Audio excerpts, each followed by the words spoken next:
Now, narcissism is a little different. I actually believe there's a misconception out there of something that I don't agree with called healthy narcissism, and I don't buy it. Healthy narcissism to me is what we call an oxymoron. It's two words that don't go together. And it makes an assumption about narcissism that I think misses the point. Narcissism is, in general, a somewhat antagonistic trait. It is egocentric, egotistical, unempathic, and just basically selfish. Now, I'm not sure how any version of that can ever be healthy per se. Not healthy in this sense focuses very much on how it relates to you. Your narcissism and your selfish self-centeredness is not good for me. Seems very narcissistic, don't you think? I think it misses the point. And that point is me.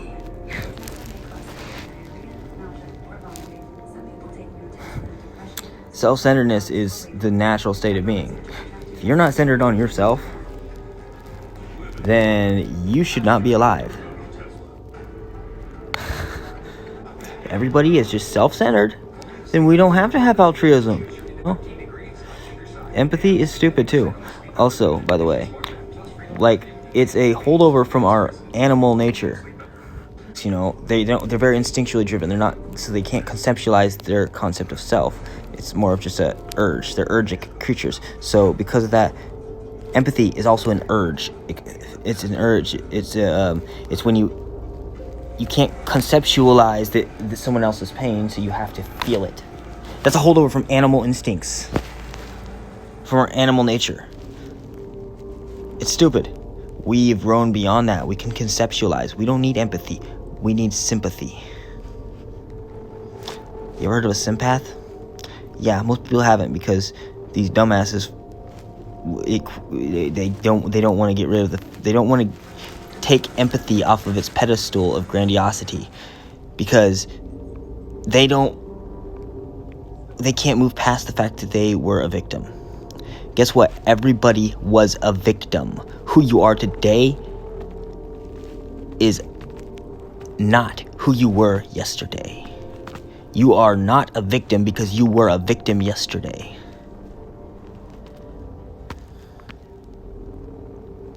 But if you want to continue to aggrandize, like, oh, poor me, oh, you evil narcissist,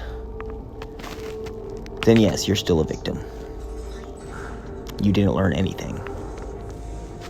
Most extreme and severe end of the spectrum.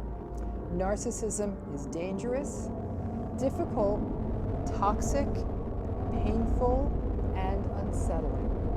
For example, it's what we might see in more extreme versions of malignant narcissism, or in very severe covert narcissism or grandiose narcissism. It feels mean, and it feels cruel, and it feels exploitative. Now, at the mild level, it is just inconvenient and unsupportive and shallow.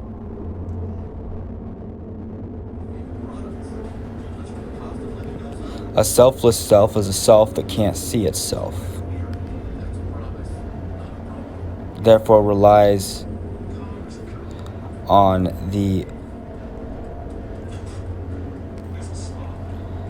external manifestation of reality reacting to its passing, its actions that give that self anything to strive for, any meaning in life, any consciousness. A selfless self could not live alone. A selfless self becomes very susceptible to people pleasing, to being, which there's nothing wrong with people pleasing, you know.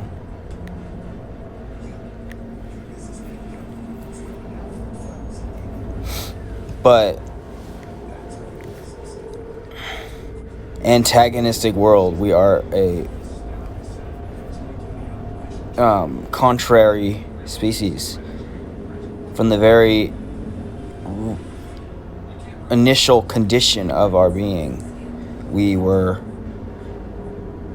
predatory. We are predatory. Our cells were formed initially, as they are now, to have a nuclei protecting with a separate cellular membrane our genetic information, our DNA, from corruption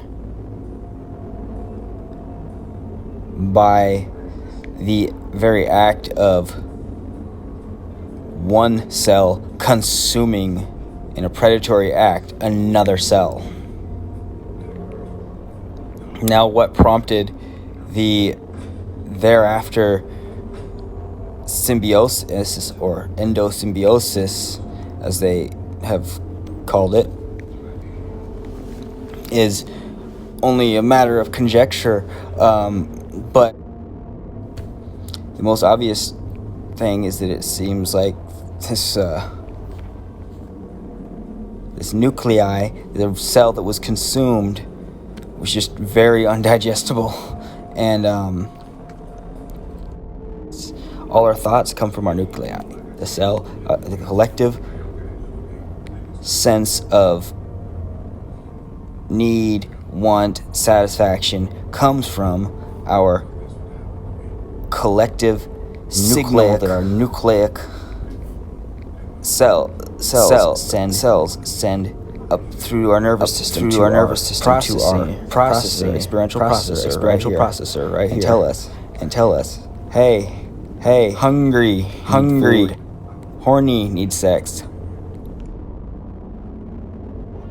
Now, don't get me wrong, prokaryotes are awesome. They're still the most numerous and diverse organisms on Earth, and they've managed to exploit just about every environment on the planet. But only eukaryotes have special organelles that provide them with energy, and these little engines have allowed us to grow bigger and more complex, forming the visible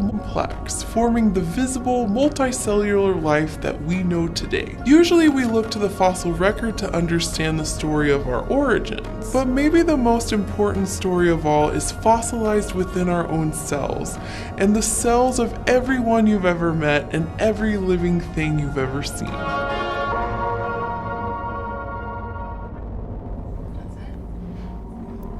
The truth is, you can't honestly call narcissism pathological. You can genuinely think that it is, but you can't genuinely be an honest person and believe that. You gotta be lying to yourself, because narcissism is not a pathological disorder. It is a human condition, the state of human conscientiousness and self-awareness is narcissistic. We all overinflate our sense of self. In order to step beyond ourselves and see ourselves, we have to do that. And this inflation of self invites others with a deficit of self that they see an excess in you that you've inflated in yourself to, indwell in your grandiosity. And it gives you something to live up to. There isn't any such thing as self-interest. It's not the right way to think about it, because you're not alone. This is why in the Buddhist philosophy, Buddha attained nirvana, so that meant he could stay in union with the gods, so to speak. He attained the highest form of subjective experience, which might be something like total immersion in bliss and meaning. But he rejected it, because he went back into the world to help other people attain nirvana, or at least to move towards it, because he realized that there was no individual redemption without the redemption of all. And if you don't understand that, then you're just not very wise. And so you're trying to be a force for good in the world. And that doesn't mean just good for you. That's just It's just blind, because there isn't any isolated you. That isn't how things are. That isn't how reality lays itself out. So, A centered self, in a sense, is very much like the animal consciousness, very instinctual. Empathy would be very much be relevant in that mind frame. It's very much experiential, not given much thought, not very much conceptualization there, but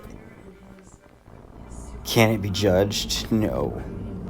So in that sense, yes, I idealize the animal state of being instinctual and just doing what you do, but we are another kind of animal, and what is relevant to us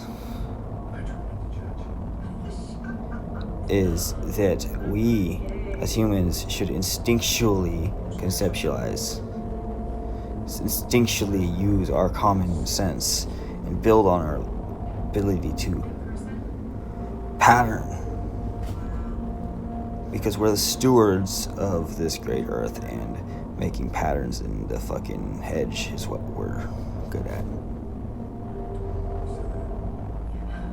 But yes, you can take any characteristic that is described as narcissistic and inflate it to a point of pathology. But those characteristics balanced out, it's just a human. Just an ordinary human. And that's what a lot of people who have, they've been played. They were kind of slow on the pickup growing up. Maybe they were a little introverted. And maybe they believed the best people. Maybe they were raised poorly and their parents never taught them that the world was a harsh, cruel, self-centered place. Maybe they had parents that idealized the sense of maybe they had parents that told them that good people were people that put others before themselves. And maybe they told them that, everybody was a good person, and maybe they told them that there was no boogeyman underneath the bed and all that shit. So now you got this kid that, instead of being told there's a boogeyman, has created his own boogeyman because you never got them ready. His child is supposed to fear. Because a child that does not fear becomes a fearful adult.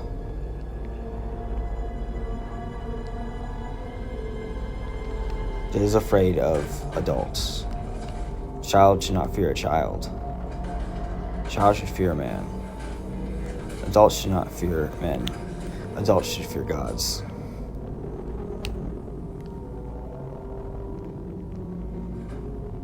Because you become what you fear. It's human psychology. Stop fearing your weakness, or you just become weaker. You stay weak, I should say. Because you can't really become much weaker than denial. It's weak sauce, baby. So when someone told me what narcissism was, is a general overall term, I instinctively knew, oh, that's how you're supposed to be. And then they had to really convince me, and there was something wrong with being a narcissist. That there were all these other things, liars, and the bad guy that everyone expects a narcissist to be. And a narcissist is not a bad guy. Path of least resistance. A toxicity of narcissism is the path of least resistance, because everybody expects someone who is egocentric to be an asshole. And eventually you cave under peer pressure. That's what stigma does. It builds stereotypes and becomes a self-fulfilling prophecy. Why is crime so prevalent in black neighborhoods? Is it because black people are inherently criminals? No, it's because we expect them to be. The same goes for narcissists. We're just humans. We're just like anybody else. So in the stigma, it's not about mental health awareness. It's about racism, obviously.